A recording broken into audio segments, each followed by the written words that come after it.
everybody, welcome back to Quality TV. I'm your host Kwa, and in today's video I want to bring some attention to this clip that's been circulating around the internet. Kind of debunks the that Donald Trump is racist talk. This was back in 1989, so let's see what the Democrats have been hiding from us. Without further ado, let me get right into this video. See you in a moment. It's entitled "When Number One Is Not Enough." Bob, led by Reverend Sharpton and a group of multiracial, multicultural broadcasters. It's entitled "When Number One Is Not Enough." When the station with number one get number 16 in revenues, number two gets 18 in revenues, when number one is not enough. And that's his point about this chrysanthemum. How you pronounce that? Chrysanthemum or something.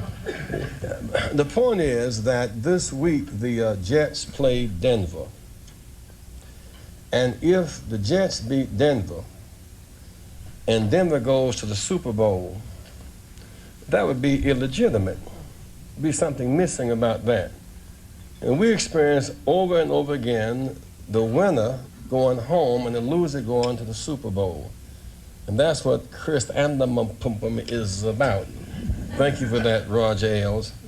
I now want to bring forth a friend who has, he is deceptive in that his social style is of such. One can miss his seriousness and his commitment, while his success is beyond argument.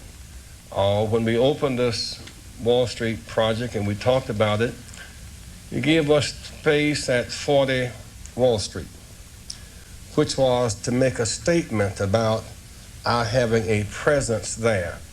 Beyond that, in terms of reaching out and being inclusive, he's done that too. And created for many people a comfort zone when I ran for the presidency in 84 and 88.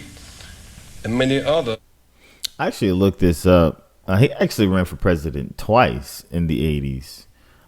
I had no idea whatsoever. That was all news to me. I thought it was either laughable or something to avoid. He came to our business meeting here in New York because he has this sense of the curious and a will to risk to make things better. And so aside from all of his style and his pizzazz, he's a serious person who is an effective builder of building for the builder of people. Last year, he was a part of our workshop, of our panel workshop on what are the challenges and opportunities. And so a year later, Donald Trump, for a few minutes, challenges and opportunities to embrace the underserved communities. Donald Trump.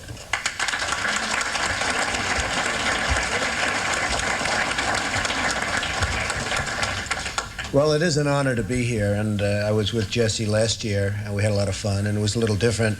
We had a real panel where you... All right, I'm going to let him talk, I promise, but I just wanted to say, for him to be so racist, Trump's been down with the brother man since the other man being Biden or Harris, but let me get back to the video. Questions and everything, and we didn't do so much speaking, so I'm going to get off here very quickly because I want to hear some questions.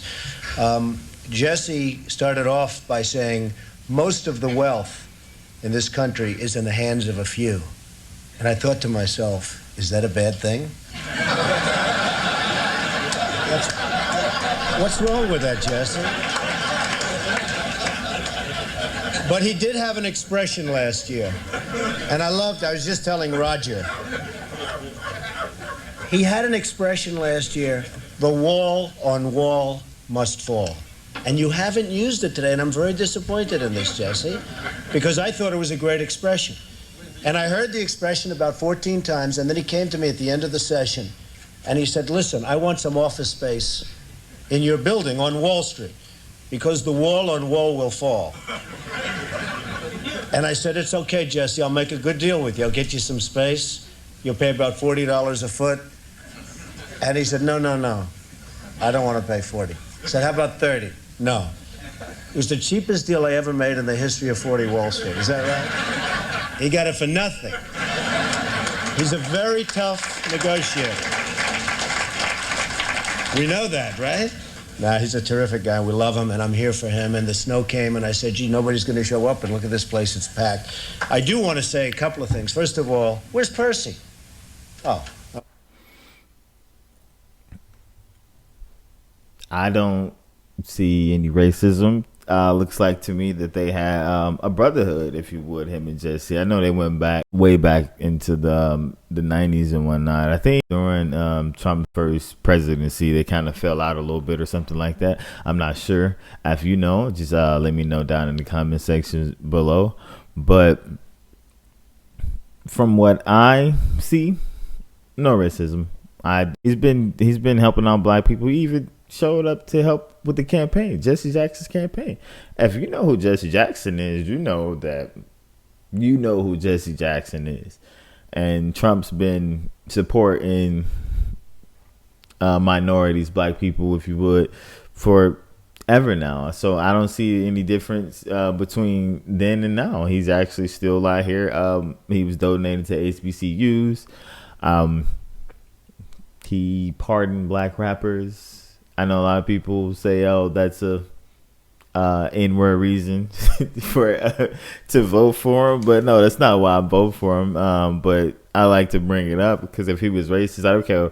If he was racist, if he was truly racist, if a white man was truly racist, I don't care who the black person is, they won't pardon anybody. That's not something that we would. That's not something that would happen. But racism doesn't move me. I haven't seen racism. I've encountered racist things in my childhood growing up in Mississippi. But for the most part, I don't see racism.